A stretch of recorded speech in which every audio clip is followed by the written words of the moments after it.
নমস্কার, আমি ইন্দ্রাণী। শুরু করছি আজকে। সেই উল্টে দেখুন পাল্টে গেছে, না তেমন নয়, আরেক বদল হয় ধীরে ধীরে, যাকে অনেকে বিবর্তনও বলতেই পারেন। মানে সেই কাল ছিল ডালখালি, আজ ফুলে যায় ভরে, না তেমন নয়। চোখের সামনে পাতা গজালো, কুঁড়ি এলো, ফুটলো, কিন্তু না ফোটা কুঁড়িও কিছু থেকে গেল, তারা পরে ফুটবে, তেমন আর কি। হ্যাঁ, আমরা যারা সেই জন্মলগ্ন থেকে তৃণমূল দলকে দেখে আসছি, তারা যদি রিভ ভ্যান উইঙ্কেলের মতো ঘুমিয়ে পড়তাম, তাহলে আজ ঘুম থেকে উঠে আমাদের অজানা লাগতো, অনেকটাই অচেনা লাগতো এই আজকের তৃণমূল দলকে। হ্যাঁ, এখনো কালীঘাটের সেই ছোট্ট ঘরেই প্রার্থীদের নাম বলা হলো, কিন্তু সে তো বহিরঙ্গ, ভেতরে ভেতরে বদলে গেছে তৃণমূল। আবার সেই বদলও কোনো নির্দিষ্ট ফর্মুলা মেনে নয়, না, সব ক্ষেত্রে সেই ফর্মুলা তো কাজে দিচ্ছে না। কিন্তু আজ 15 বছর ক্ষমতায় থাকা তৃণমূল যখন আবার ক্ষমতা ধরে রাখার ব্যাপারে 100-র ওপরে 150% শিওর, তখন দেখুন 294 জন প্রার্থীর নাম ঘোষণার পরে হাতে গুনে 4-5 জায়গা থেকে বিরূপ প্রতিক্রিয়া এসেছে। হ্যাঁ, মনে আছে এই কালীঘাটের খাপড়া টালির চালে ইট পড়েছিল নাম না থাকার জন্য, তখন তৃণমূল ক্ষমতাতেই নেই। সে কবে থেকেই তৃণমূল প্রার্থী তালিকা বের করবে, যতটা ব্যস্ত থাকতেন রাজনৈতিক সংবাদদাতা, ততটাই ব্যস্ত থাকতেন খেলা বা সিনেমা বিনোদনের পাতার সাংবাদিকেরা। কখন কোন লাভলি এসে পড়বে আর প্রার্থী তালিকাতে সেই লাভলি মদন মিত্রের না টালিগঞ্জের, তা জানাটা রাজনৈতিক সংবাদদাতার পক্ষে সম্ভব ছিল না। কিন্তু সেই ছবির সঙ্গে গতকালের প্রার্থী ঘোষণা একেবারেই মিলল না। হ্যাঁ, এক বিবর্তনের পথে তৃণমূল, সেটাই বিষয় আজকে। বদলাচ্ছে তৃণমূল, পাল্টাচ্ছে তৃণমূল কংগ্রেস বদলাচ্ছে। এই বদল হঠাৎ নয়, ধীরে ধীরে হয়েছে। বাইরে থেকে সব একই মনে হলেও ভেতরের ছবি অনেকটাই অন্যরকম। কালীঘাট থেকে প্রার্থী ঘোষণা, পুরনো ঐতিহ্য বজায় আছে, কিন্তু দল পরিচালনার ধরন বদলেছে। এবার 294 জন প্রার্থীর তালিকায় খুব কম জায়গায় অসন্তোষ দেখা গেছে। আগে এমন ছিল না। একসময় প্রার্থী তালিকা নিয়ে বিশৃঙ্খলা, চমক, তারকাদের ভিড় সবই ছিল। এখন সেই চমক প্রায় নেই। এটিই বড় পরিবর্তন। অনেক পরিচিত মুখ বাদ পড়েছেন। সব মিলিয়ে 74 জন বিধায়ক টিকিট পাননি। কাঞ্চন মল্লিক নেই, প্রবীর ঘোষাল নেই, চিরঞ্জিত নেই। শোভন চট্টোপাধ্যায়কেও সুযোগ দেওয়া হয়নি। ডাক্তার শান্তনু সেন বা সুপ্রিয় রায়, কারণ নাম নেই। নতুন করে টলিউড থেকেও কাউকে আনা হয়নি।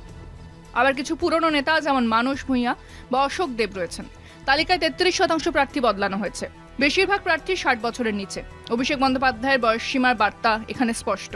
তরুণদের জায়গা দেওয়া হয়েছে পরিকল্পনা করে। 47 জন সংখ্যালঘু এবং 95 জন SC/ST প্রার্থী দিয়ে তৃণমূল বড় ভোট ব্যাংক ধরে রাখার চেষ্টা করছে। এটি সংখ্যাতাত্ত্বিক রাজনীতির এক নিখুঁত প্রয়োগ। এখানে প্রতিটি গোষ্ঠীকে সরাসরি বার্তা দেওয়া হয়েছে যে তারা প্রত্যেকে রাজনৈতিকভাবে গুরুত্বপূর্ণ। নন্দীগ্রামে বড় চমক না দিয়ে এমন প্রার্থী দেওয়া হয়েছে যিনি লড়াই করবেন নিজের জোরে। এতে ঝুঁকি কম, নিয়ন্ত্রণ বেশি। এই তালিকা দেখাচ্ছে দল এখন সংগঠন ভিত্তিক। ব্যক্তি নির্ভরতা কমছে। অভিষেক নিজের টিম তৈরি করছেন। তবে প্রশ্ন আছে, এত নিয়ন্ত্রিত তালিকা কি মাঠের বাস্তবতা ধরে রাখতে পারবে? চমক না থাকায় কি উত্তেজনা কমবে? তবু মানতে হবে তৃণমূলের কৌশল এবার পরিষ্কার, শৃঙ্খলাবদ্ধ এবং পরিণত। এই বদলই হয়তো তাদের সবচেয়ে বড় শক্তি। কল্যাণ ব্যানার্জির প্রচার গাড়ি থেকে কাঞ্চন মল্লিককে স্রেফ তুমি নেমে যাও বলে নামিয়ে দেওয়া হয়েছিল, মনে আছে? হ্যাঁ, সেই কাঞ্চন মল্লিক কিন্তু এবারের তালিকাতে নেই। গতবার বিজেপিতে গিয়ে ফিরে এসেছেন প্রবীর ঘোষাল, না তাকেও প্রার্থী করা হয়নি। হয়েছে কল্যাণ ব্যানার্জির পুত্র, ওই অঞ্চলে পরিচিত তৃণমূলের মুখ। সল্টলেকে থাকেন, বিদ্রোহী হয়েছিলেন। বারাসাতে পাঠানো হয়েছে সব্যসাচী দত্তকে, বাদ পড়েছেন চিরঞ্জিত। একবার সাধিলে তিনি কি প্রার্থী হতেন না?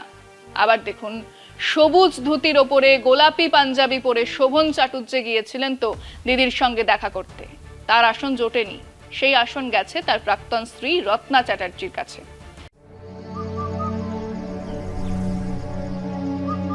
আপনার প্রিয় মাকাই বাড়ি এখন নতুন প্যাকে। আরজিকর মামলাতে 2 ডাক্তারের নাম এসেছিল, ডক্টর শান্তনু সেন আর ডক্টর সুপ্রিয় রায়, না কেউ আসন পায়নি। শ্রীরামপুর গেছে তন্ময় ঘোষের কাছে। রোটে ছিল বরানগর থেকে সায়ন্তিকা, সোনারপুর থেকে লাভলিকে সরানো হবে, না সরানো হয়নি। আবার শোনা গিয়েছিল ইমান চক্রবর্তী বা পরমব্রত চট্টোপাধ্যায়ের নাম, না তাদের নামও তালিকাতে নেই। 74 বছরের মানস ভূঁইয়া আছেন, 76 বছরের অশোক দেব আছেন, কিন্তু 40 বছরের মনোজ তিওয়ারি বাদ। নতুন তালিকায় গতবারে 33% নাম বাদ পড়েছে। মনে আছে সবার, অভিষেক বন্দ্যোপাধ্যায় বলা শুরু করেছিলেন একটা বয়সের পরে সক্রিয় রাজনীতিতে ছাড়তে হয়। দলের প্রবীণদের নানান মন্তব্যের পরেও সমানে এই কথা বলে গেছেন। আজ দেখা গেল সংখ্যাগরিষ্ঠ প্রার্থী 60 বছরের নিচে। টলিউডের একটাও নতুন রিক্রুট নেই। নন্দীগ্রাম নিয়ে চমকের খেলা না খেলে এমন একজনকে দাঁড় করানো হলো যিনি নিজেকে প্রমাণ করার জন্য জান লড়িয়ে দেবেন। তিনি নিজের চেষ্টায় 1000-500 আনলেই পাশার দান পাল্টাবে, সবাই জানে। নাম করা কেউ দাঁড় করানো হলে তার নিজের হেরে যাবার, ফেস লস হবার এক চাপ থাকতো। পবিত্র করে সেটা নেই। কোনো একটা আসনে তৃণমূল সুলভ চমক নেই, আর সেটাই সম্ভবত এবারে প্রার্থী তালিকার সব থেকে বড় বিষয়। আর খেয়াল করে দেখুন, যুবরাজ তার টিম তৈরি করছেন, কিছু হাতে রেখেছেন, কিছু পাতে দিয়েছেন। মানে এখন থেকেই এক টিম ওয়ার্ক গড়ে তোলার কাজে হাত দিয়েছেন তিনি। আমরা আমাদের দর্শকদের জিজ্ঞেস করেছিলাম, নবীনে প্রবীণে একেবারে চমকহীন তৃণমূল দলের প্রার্থী তালিকার সব থেকে উল্লেখযোগ্য বিষয় হলো তারুণ্য, দলে নতুন মুখ, তরুণ মুখকে জায়গা করে দেওয়া। 2011 তৃণমূল 2026 এসে কতটা পাল্টেছে শুনুন মানুষজন কি বলছেন। দল নবীন প্রবীণকে একসাথে রেখে প্রার্থী তালিকা এবার ঘোষণা করেছে, এতে দলের সিট আগের থেকে অনেক বাড়বে। বর্তমান প্রজন্মের কথা ভেবে যেমন পুরনো মানুষদের তাদের অভিজ্ঞতাকে কাজে লাগাতে চাইছেন দিদি, তেমনি বর্তমান প্রজন্মের কথা ভেবে সমাজ ব্যবস্থা যে পরপর দিন দিন আরও উপরের দিকে উঠছে, সেই কথা ভেবে তরুণদের সুযোগ দেওয়া খুব বাঞ্ছনীয় বলেই আমি ব্যক্তিগতভাবে মনে করি। উন্নতিও কিছুটা একটু কম মনে হচ্ছে। সত্যিকারে এখনকার সময় আজকে সিপিএম পার্টি কিন্তু তরুণদের না গুরুত্ব দেওয়ার কারণে এই পার্টি কিন্তু আস্তে আস্তে মুছে গিয়েছে। এবারে তৃণমূলের যে প্রার্থী ঘোষণা করা হয়েছে তাতে খুব সুন্দর একটা সামঞ্জস্য রাখা হয়েছে, প্রবীণদের সঙ্গে একটা তরুণদের সামঞ্জস্য রাখা হয়েছে। সময়ের সাথে সাথে তৃণমূল আরো উন্নত হচ্ছে এবং কাজ করার ক্ষেত্রে যারা প্রবীণ হয়ে যাচ্ছে তারা উপদেশ দেবে এবং যারা নবীন তারা তাদের সাথে পরামর্শ করে ভালোভাবে আরো স্টেটকে চালাবে। নবাগত যারা নতুন মুখ যারা আছে তো তাদেরকে নতুন করে প্রার্থী করা হচ্ছে। আশা করি সেটার ফল এবার 2026-এ ভালোই হবে। প্রথমত এটাই তো দরকার, আর সত্যি এটা নতুন মুখ যে দরকার এটাই তো লড়াইটা করবে। খুব ভালো পার্টিটা হয়েছে, কারণ যুগের সঙ্গে তাল মিলিয়ে পার্টি হয়েছে। কারণ আগেকার দিনে যে পার্টিটা হয়েছিল, ধরুন কারো বয়স হয়ে গেছে, বিভিন্ন রকম ইয়েতে তারা ভুগছে, তাদেরকে করেনি। অভিষেক ব্যানার্জি ভেবেছে যে এদিকে প্রার্থী করলে গ্রহণযোগ্যতা আছে, আমরা ভোটটা বেশি পাবো, এলাকায় ইমেজ আছে তাদের, সেই লোককে প্রার্থী করে। মাননীয় মুখ্যমন্ত্রী মমতা বন্দ্যোপাধ্যায় এবং আমাদের বাংলার যুবরাজ আইকন অভিষেক বন্দ্যোপাধ্যায় যে তরুণদের প্রতি প্রাধান্য দিয়েছে, এটা একটা ঐতিহাসিক বলে আমি মনে করি। এখন 2021 বা 2026-এর প্রার্থী তালিকায় তরুণ, নবীন, প্রবীণ এটা গুরুত্বপূর্ণ বিচার্য বিষয় নয়।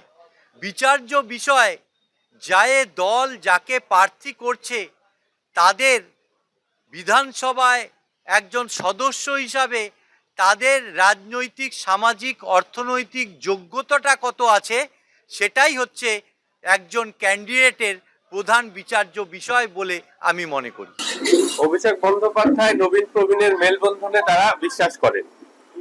আমরা বিভিন্ন সময় বিভিন্ন ক্ষেত্রে দেখেছি যারা কাজের মাধ্যমে উঠে এসেছেন বিভিন্ন ক্ষেত্রে বিভিন্ন জায়গায়, মমতা বন্দ্যোপাধ্যায়, অভিষেক বন্দ্যোপাধ্যায় তাদেরকে প্রাধান্য দিয়েছেন। বয়স্করা তো রয়েছেই, তার সঙ্গে তারুণ্যকে যে জায়গা করে এর যে একটা সিস্টেম, এটাকেও আমরা আজকে মেনে নিয়েছি। এর পরিবর্তন বলের কোনো ব্যাপার নাই, কিছু ক্ষেত্রে প্রয়োজন আভ্যন্তরীণ সমস্যা থাকে, পরিবর্তন করতে হয়। কয়েকটা পরিবর্তন না করলে একটু কেমন লোক দেখার ব্যাপার থাকে, সেই পরিবর্তন হয়েছে। আগামী তরুণ প্রজন্মের মুখ অভিষেক বন্দ্যোপাধ্যায় এবং বাংলার যুব সমাজে তিনি যেভাবে একত্রিত করেছে সারা বাংলা জুড়ে, সেই নতুন প্রজন্মকে আগামী 2026-এ বিধানসভাকে সামনে রেখে তিনি তরুণ প্রজন্মের উপর পুরো ভরসা রেখেছে। সংগঠনের ক্ষেত্রেই নবীনদের হাতে কোনো না কোনো সময় দায়িত্ব তুলে দিতে হয়। তো তৃণমূল দল যেটা করেছে সঠিক পদক্ষেপ। সমস্ত দিক থেকে খতিয়ে দেখে যেমন তরুণের দরকার আছে, এখন সোশ্যাল মিডিয়া যেমন উন্নত, তরুণদের একটা আলাদা উদ্যোগ, বাড়তি উৎসাহ এবং ভালো ভালো মুখ, সেই হিসাবে প্রত্যেকটা জায়গায় ঘুরে বিভিন্ন অভিজ্ঞতার মাধ্যমে কিছু কিছু সামঞ্জস্য রেখে তার মধ্যে তরুণদের অগ্রাধিকার বেশি দিয়েছে। 2011-তে তৃণমূল চলতো খানিক ক্লাব সংগঠনের মতো। সে ক্লাবের সম্পাদক, সভাপতি, ক্যাশিয়ার সবই ওই মমতা বন্দ্যোপাধ্যায়। তারপর থেকে আজ অবধি তৃণমূলে খোলনলচে বদলে গেছে। তার সংগঠন আজ অনেক বেশি শক্তিশালী। তৃণমূল এখন মমতাকে সামনে রেখে এক সংগঠনের ভিত্তিতেই দল চালাতে চায়। সে দলের ডিজিটাল টিম আছে, নিজেদের কাগজ আছে, একেবারে এক সুরে কথা বলা মুখপাত্ররা আছেন, উত্তর থেকে দক্ষিণে এক সূত্রে বাঁধা প্রচার আছে। সব মিলিয়ে 2011 তৃণমূল বদলে গেছে। 2026-এ প্রার্থী পদের ঘোষণা সেই বদলকে চোখে আঙুল দিয়ে দেখিয়ে দিল। আজকে এ পর্যন্তই। দেখতে থাকুন কলকাতা টিভি, রাত দিন 7 দিন।